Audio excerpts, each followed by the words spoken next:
হযরত ইউসুফ আলাইহিস সালামকে যখন বলা হলো যা হবার হয়ে গেল, আগামীতে জুলাইখা তোমাকে যেই কাজের আদেশ করবে অবশ্যই সেটা করবে, যদি না করো মনে রাখবে তোমাকে কঠিন শাস্তির সম্মুখীন হতে হবে এবং তোমাকে জেলে দেওয়া হবে।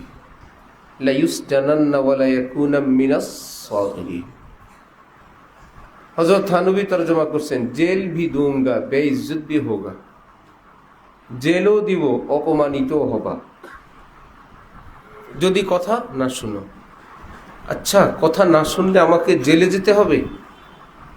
তাহলে তো জেল থেকে যদি আমি মুক্তি চাই গুনাহ করা লাগবে, গুনাহ থেকে যদি মুক্তি চাই জেলে যাওয়া লাগবে।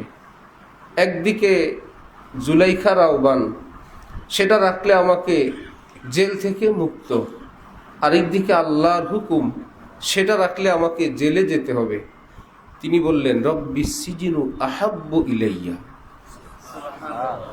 মিম্মা ইয়াদউনানি ইলাই, হে আমার রব, আপনার পথের কয়েদখানা, আপনার সন্তুষ্টির জেলখানা আমার কাছে বহুত প্রিয় ঠিকানা।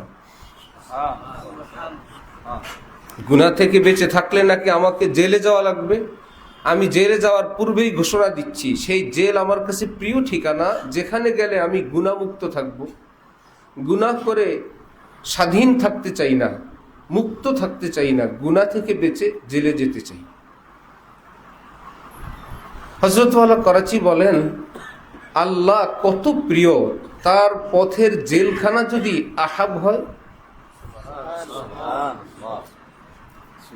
যে আল্লাহকে পাওয়ার পথে জেলখানা এত প্রিয় ঠিকানা, যেই আল্লাহকে পাওয়ার পথের জেলখানা এত প্রিয়, সে আল্লাহ কত প্রিয়।